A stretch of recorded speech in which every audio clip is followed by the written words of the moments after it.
The other day we were talking about this young devotee who went from home to homelessness to become a monk, approaching a center to extinguish kilesas, which are the causes of suffering, or to remove these impurities. To become a Paṇḍitā, one who has gone home, who has gone into homelessness, who has gone from home to homelessness, leaving behind one's worldly belongings, or worldly occupations, or worldly tasks, and approach the center where these kilesas can be extinguished. Practicing the monk's discipline of the three trainings, namely Sila Samadhi Panya. If one does not practice these three trainings, then these kilesas will not go away. So we have to remove them by not giving a chance for them to arise in our stream of consciousness. Then we become Paṇḍitā by practice. Removing kilesas means extinguishing them, destroying them. Hence also the name Bhikkhu. Not just the practice of Vinaya, one practices Satipatthana Bhavana. Thus, if one practices Satipatthana Bhavana, one also becomes a Bhikkhu. This is something to be inspired for yogis. As the kilesas are oppressive, tormenting, afflictive, when they go away, when you are able to reduce them, you will be free from these undermining elements, oppressive elements. Thus, you become samana, ascetic. This is samana by practice. And the immediate benefit is freedom from these kilesas. When we talk about samana and the practice, there has to be this expression known as samana Dhamma. That is, first of all, learning the correct method of practice, namely the three trainings of Sila Samadhi Panya. Then one comes to know the correct method of practice. Then one undertakes the practice. If not, kilesas will not go away. When one practices, as much as one does, these kilesas are bound to be removed. That is the immediate benefit of the practice. So, if we practice samana Dhamma, that is the Dhamma of ascetic Dhamma, then we realize samana Sukha, happiness of an ascetic. If one is just nominal samana but not practicing the samana Dhamma, one will not realize this samana Sukha, the happiness of an ascetic. Then being a monk will have no meaning at all. It doesn't make any sense to remain as a monk. Such a monk will be an opportunist, a nominal one, and a superfluous samana. Receiving the four requisites from the donors one will become unemployed or idle worker. Since there are more and more idle workers in this way throughout the world, Sasana, the Buddha Sasana, is not shining as it should be. Where does the responsibility lie? The responsibility lies in the preceptors who bring about or who produce these samanas. So they have the responsibility. That means the preceptors have the responsibility of nourishing these samanas to become a real abhijita, real bhikkhu, real samana, and undertake and follow the Buddha's teachings. Otherwise it will be, because they are not doing that, there is this inflation of samanas throughout the world.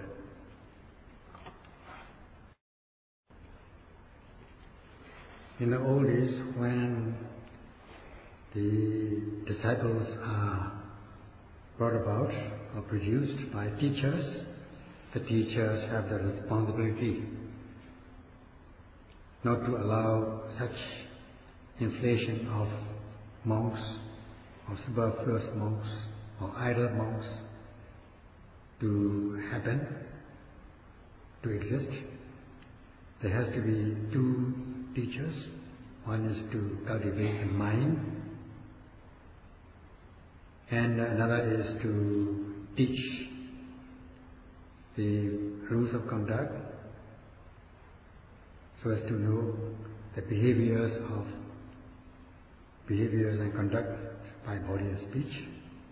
In this way, there has to be two kinds of upajjhaya, preceptors. Once one comes into the fold of Buddha's dispensation as a monk, it is necessary that they don't become superfluous. And from the time of their monkhood, the teacher should cultivate their mind, and then by answering questions and answers, by answering the questions, or by means of questions and answers, the teacher, the respective teacher, should cultivate the mind of the monks, and as regards the preceptor concerned with vinaya, should teach the rules of conduct, how to behave and how not to behave, and by means of questions and answers. Otherwise, if they are left uncontrolled, then they will be failing in their duties. So the teacher's responsibility is to look after these disciples. Such was the practice in the old days. When one comes into the fold of Buddha Sasana, taking refuge in the Buddha Sasana, it becomes necessary to cultivate one's physical, verbal, mental behaviors so that they become blameless, pure and tamed. And as regards cultivation of mind, their mind should be cultivated. And as regards their behaviors, they should be taught these rules of conduct for monks, what is proper and what is not proper. And as regards this young devotee, who was the son of a rich person, when he became a monk, he faced this problem, difficulties. That is, he was caught between two teachers. One is to cultivate one's mind, and another teacher is to teach him the rules of conduct for monks. Even nowadays, when yogis come from far away, especially from developed, industrialized countries, will find difficulty in the beginning of the practice. They may find the rules laid down here as very strict, and within a few days they may think that the rules are very strict and they may leave the center, because also that within a few days they were not realizing any benefit of the practice. Such is the nature of the meditation center. So here also this the son of a rich person was facing this difficulty. That is, he felt that the rules of conduct, rules laid down by the teachers were very strict. Coming to the fold of Buddha Sasana, taking refuge in the Buddha Sasana, one has got to practice in order to control one's behaviors and also control oneself, not to be overcome by kilesas such as raga, dosa, moha, and then to follow the rules of conduct, the Vinaya rules, in order to control one's physical and verbal behaviors. These responsibilities were very burdensome, very heavy. The reason is that in ordinary life, in ordinary world, one is living a comfortable life and one is experiencing a sudden change, going from home to homelessness and coming into the fold of sadhana, one experiences great difference. Like the case of fish coming out from the water to the land, it will be reeling about, moving about, rolling about, because it is not feeling comfortable as it was living in the water.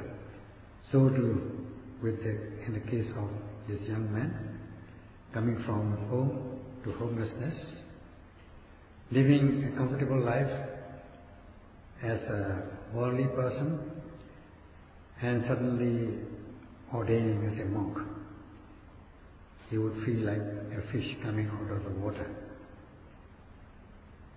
In the ordinary worldly life, one is laid back, living a comfortable life.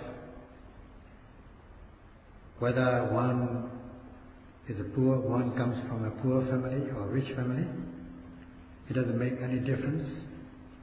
When one comes from home to homelessness, it is bound to be difficult. Things will be very strict, and those days would be much the same as nowadays, or the situation nowadays would be more or less the same as the situation in those days.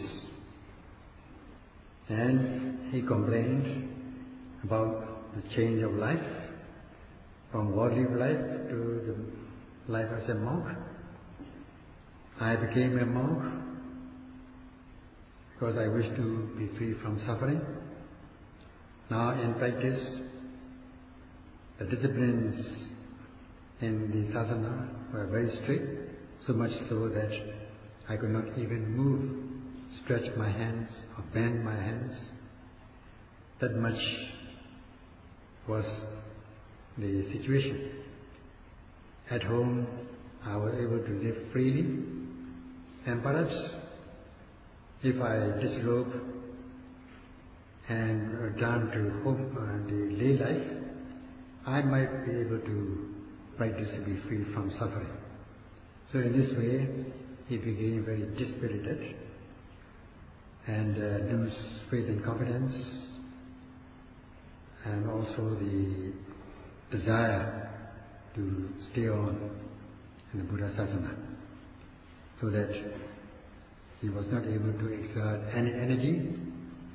He tends to retreat and retract and recoil from his desire to remain as a monk.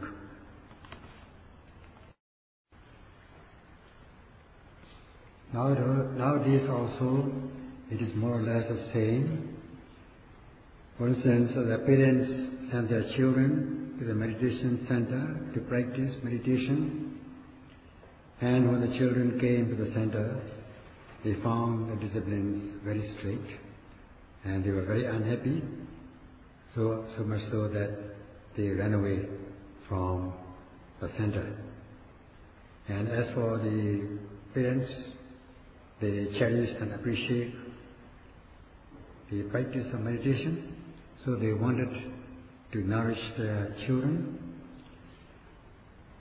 And since the children were able to live a comfortable life at home, when they come to the center, they found that they were suffering, at least in the beginning, like the case of fish coming out of the water.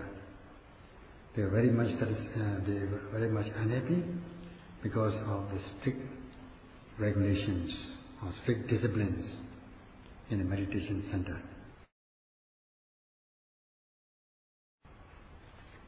As for this new monk, from the time of coming into the center as a monk, he felt very lazy, sluggish, feeling homesick, and lost interest in both the practice of the Dhamma and the rules of conduct, Vinaya.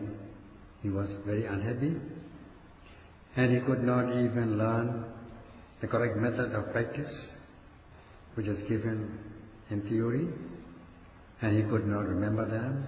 He could not take down the notes, nor was he able to learn the aphorisms or passages, phrases, which are the instructions about the practice. So that in due course he became very thin, he lost weight, and until his whole body was very itchy, and a lot of itches appeared on his body, and he felt very dispirited.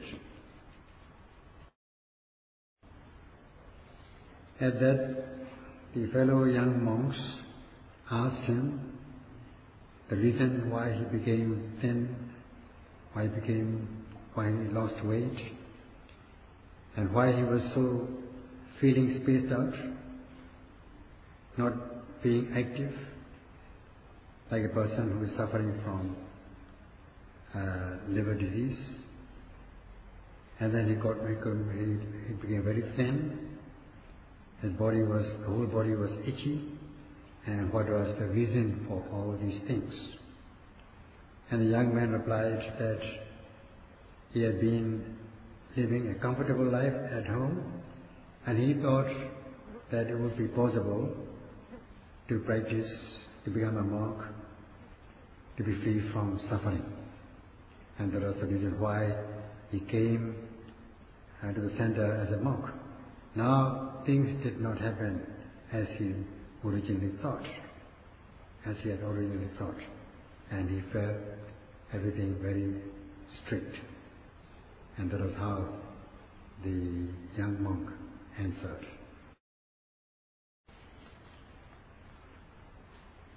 At that, the fellow monks reported the matter to his preceptors. One preceptor was the preceptor as regards the practice of Dhamma, and another preceptor was the Vinaya preceptor. And these two preceptors took him to the Buddha, and the Buddha solved his problem. The teachers said this young monk came to the Buddha Sasana, but now he felt very lazy. he didn't take any more interest. Instead, he was spaced out. He was very unhappy. And that was what the teachers reported the matter to the Buddha. And that the Buddha asked the young man whether it was true or not. And the young man said in affirmative. And that by explaining that he came to become a monk because he wanted to be free from suffering. And when he really came here, all the rules of conduct were so strict that he was not able to even able to stretch his hands. So much was the rules very strict, and he was not able to practice the Dhamma, nor was able to follow the rules of conduct. And he felt that he wanted to go back to the lay life, and he said he had already decided to do so. He was afraid to break the rules of conduct as a monk, at the same time afraid that he would not be able to cultivate his mind to overcome the impurities such as raga, dosa, moha, and he was not able to observe these rules, which were 227 in number, and it found him very difficult to follow these rules of conduct. At that, the Buddha instructed, the Buddha taught him, if you have many things to control, suppose you control one thing, can you do it? Because by controlling one thing, you'll be relieved of all the burden. That was what the Buddha said. Then the young monk asked the Buddha, what is that I am to control or to cultivate? And Buddha said, just the mind which is to be controlled. And this is just one thing to be cultivated. Is it possible for you just to control your mind? And that the young monk agreed just easily. Then the Buddha said, just try to control your mind. You will be able to be free from suffering as you wanted. And the Buddha taught this verse.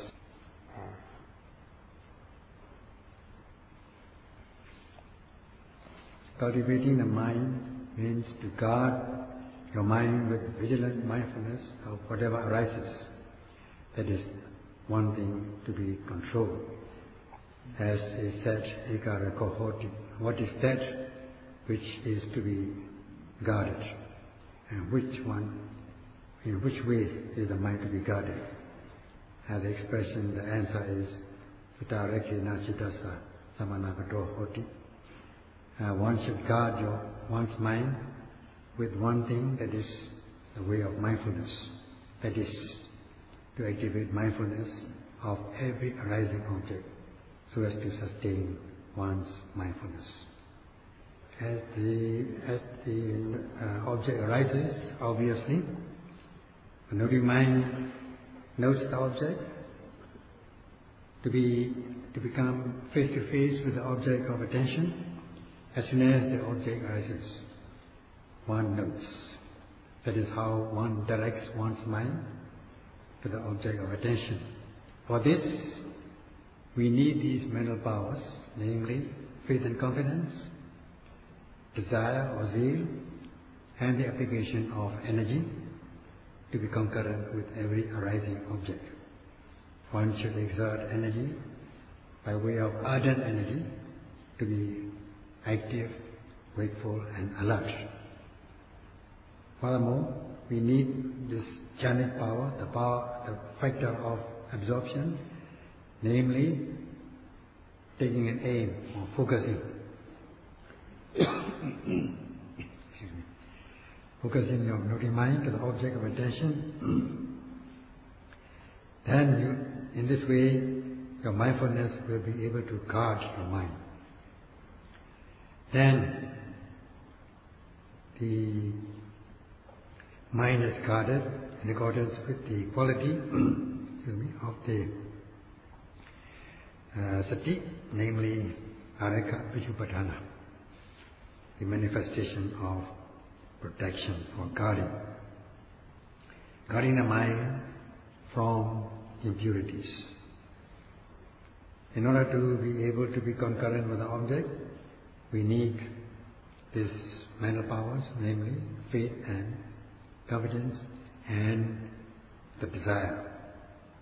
Once we focus our mind, take an aim at the object, energetically, we are bound to sustain our mindfulness on the object of attention. Thus, the mind will be guarded from impurities. This is how the mind is guarded. And then the Buddha taught him with the verse in order to explain him the nature of the mind. And the mind needs to be guarded. And as much as one guards one's mind, the mind is bound to be secure, freedom from bondage, and one is bound to realize the benefit of this practice. Hence the verse, which is like this: Sudatasam, Sunipuna, Yata Kama Nipatina, Chedam Rakena Medavi, Chedam Kautam, Sukhavaham. Meaning, the mind is very difficult to perceive, very delicate and subtle. It moves and lands wherever it pleases. A wise should guard one's mind, for a guarded mind brings happiness. And this is how the Buddha revealed the nature of the mind, or the temperament, or the habit of the mind, because it is difficult to perceive. In the case of a material thing, a solid thing, it has color or appearance, so one can see. Whereas in the case of the mind, it has no color or appearance, so it is difficult to perceive. But of course, we are knowing it. By knowing it, the nature of the mind is knowing, so by knowing it, we know that there is a mind. But it is very difficult to see. Because it is very difficult to see, it is very delicate and subtle. Such is the nature of the mind. And then another nature of the mind is that it moves and lands wherever it pleases, irrespective of one's status, one's honor, occupation, age, and so on. It doesn't consider whether it is suitable or not. It only lands wherever it pleases. The mind is in this way. So, if you leave the mind unguarded or uncontrolled, then it's going to be worse. So, it is necessary to guard or protect one's mind, because the guarded mind will bring happiness. And who guards this mind? The wise guards the mind. If one leaves the mind uncontrolled, uncultivated, and leaving the mind as it is, it will not become cultured or tamed. If one is not studying or to know the nature of the mind, or even if one studies, one is not doing it seriously, and if one is not knowing the method to control one's mind, and even if one knows the method, one is not putting it down to practice to control the mind, then such a person is said to become a blind fool, Anapana. Such a person will not be able to control his or her mind. He or she will not have the ability or energy or spirit to guard his or her mind. And if one leaves the mind uncontrolled, one indulges in it, then one is bound to suffer loss. That is, one will be overcome by these afflictive emotions. If one encounters these objects which can arouse craving, aversion or delusion, or pride, or envy, or avarice, just like if one is associating with bad people, one will become bad, one is bound to suffer, one will be destroyed. On the other hand, the wise will control the mind, will be able to control his or her mind.